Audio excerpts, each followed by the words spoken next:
Now, for you, all of you in Christianity, please don't differentiate between your religion and Buddhism or other great religions. It's just the Buddha has been a peace preacher. He has never advocated violence, and that's what I like. The same with Christianity. But the later followers of Christianity or Islam or other several religions misuse the teachings of Christ and create so much chaos or bloodshed in this world. That must not be. That should never be allowed by any master.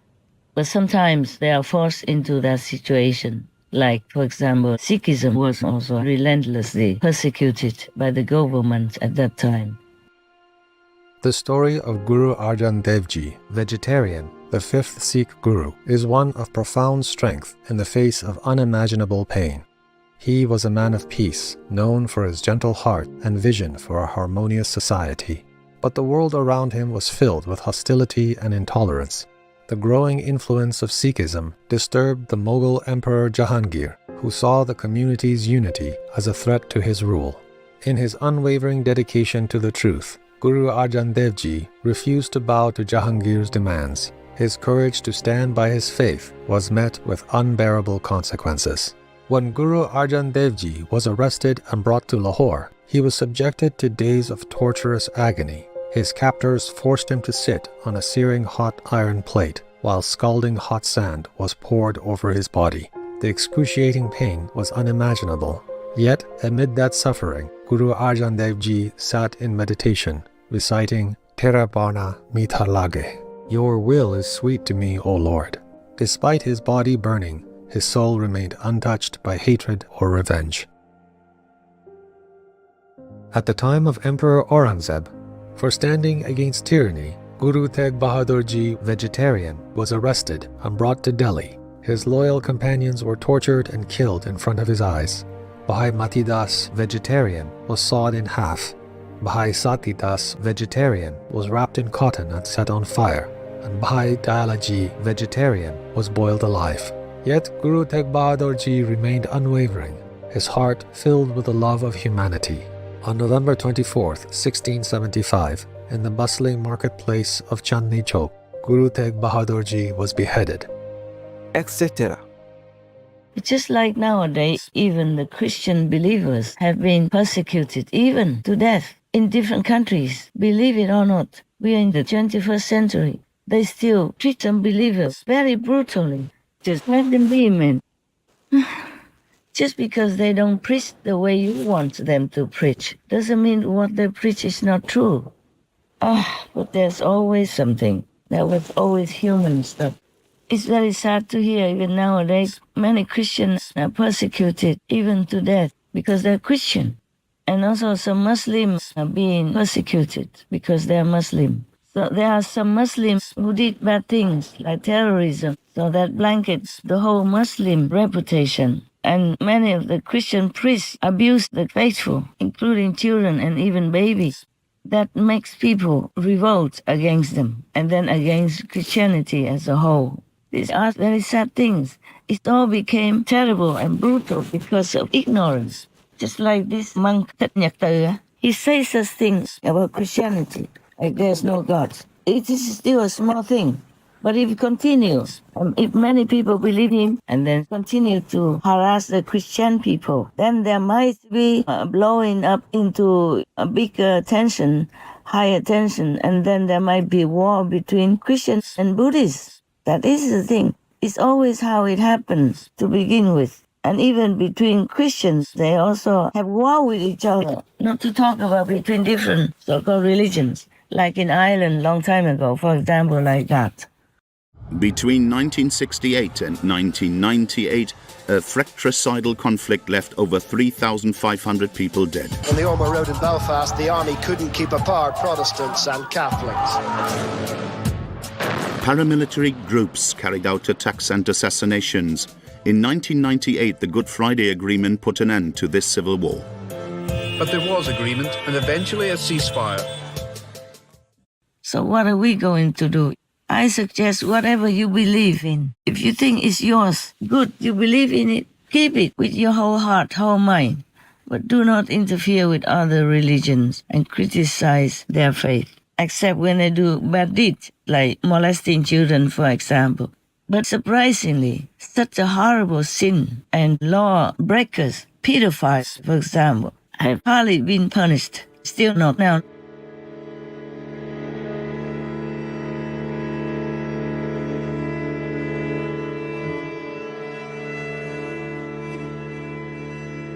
etc. It's not religion that make trouble. It is some ignorant, having a position people in that religion that will make trouble because of their aggression, because of their bad deeds, bad temper, bad personality, or stupidity, very uneducated in their own religious belief. Or in the worst case, the devil possessed that makes trouble between religions, or even between those in their own religion. That is the problem. So please do forget. Or if he makes a bigger deal, then you just have to do something according to the law. Otherwise, do not condemn Buddhism. Do not hate other Buddhists just because of this devil-possessed monk who says something that is offensive to your people, to your faith. You have the right to feel offended, but please do not blame it on the religion, because Buddhism has always been very peaceful, mostly peaceful, except for individual monks or nuns who do bad deeds and blemish the great religion, just like Buddhism. The differentiation between religions by the faithful also have a big deal of influence on how religions can perish or survive, progress or decline. Even nowadays, there was a big filmmaker, I forgot his name. I know it, I just suddenly forgot now. He's the one who made Cowspiracy. And recently, we also introduced the latest of his films, this documentary called Cowspiracy. He interviewed me once. I was in Taiwan. Taiwan is a beautiful country, by the way. They even have high mountains and low valleys.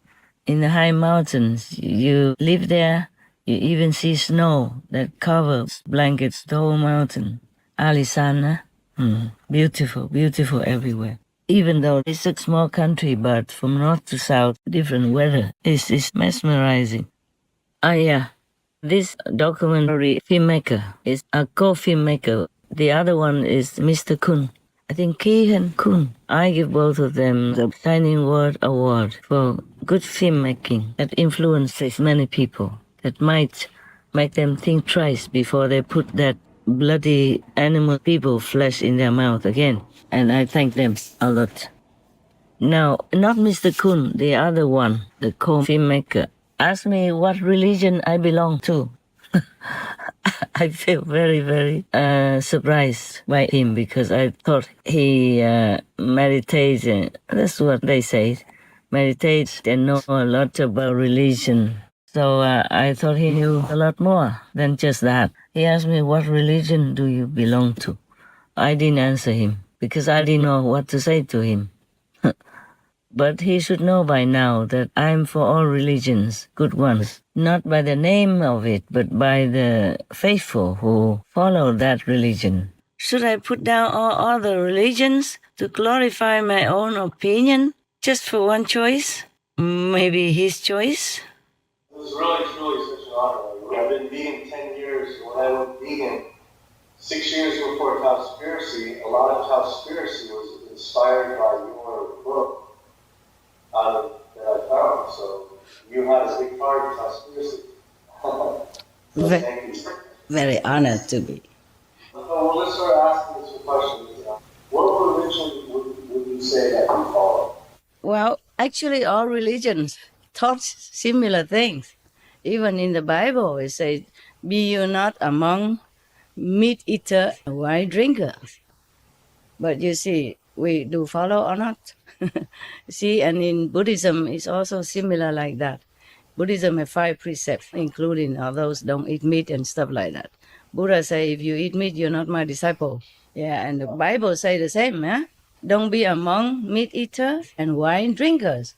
So I don't understand why people don't read that.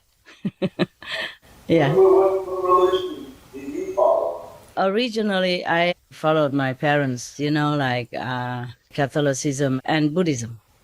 But I'm not saying that I am just Buddhist or I'm just Catholic. Because as I grew up, I studied different comparative religion doctrines, and I found out their masters have taught the same thing. They talk the same language. It's just that we misunderstand a lot, or we don't want to understand a lot. So I'm not Buddhist, I'm not Catholic, I'm not Muslim, I'm not Jain. I respect all of them and I understand all of them, and I really am a follower of all good religions in the world, compassionate ones. If you do good, you're peaceful, you help others, and you believe in your own religion, your saints or God, then I am that religion, not the name. So it was very difficult for me to tell him. I'm just telling you that even nowadays, there's so much information about different religions, and people are still kind of making a border, a boundary between great religions, and still persecute their faithful in different countries, in different ways. Oh, how sad. If you are a Christian, you might be in big trouble or fatal danger. If you are in Buddhism, you might have the same problem. If you're Muslim, you might have the same problem, etc., India has summoned a top Pakistani diplomat. The issue at hand is the safety of the Sikh community. It has demanded an investigation into the attacks on them. India has demanded the investigation. It has also sought the investigation report from Pakistan. Because the trend in Pakistan is alarming. In the last 3 months, 5 Sikhs have been killed. 1 in every 3 Christians in Asia are suffering from a high level of persecution. That's according to a new report by the UK-based Christian advocacy group Open Doors. Open Doors US has just released its annual World Watch List, and the global persecution trend is alarming. Violent attacks against Christians and their churches are rising dramatically, especially in sub-Saharan Africa. What makes Myanmar a textbook example is that the military has been launching attacks on the Rohingya, a Muslim minority in a majority Buddhist country.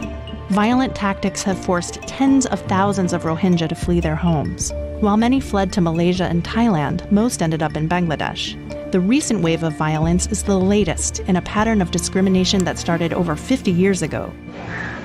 A 250-year-old Buddhist temple burned to the ground in only minutes.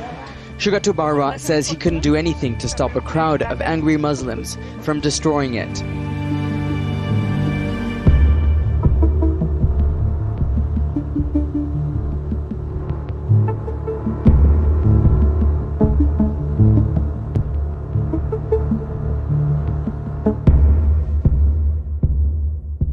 Etc. Nowadays, we have so much information. Still, people don't understand the main point of all religions. What's the goal? What are all religions pointing to? It's very sad for me sometimes, frustrating.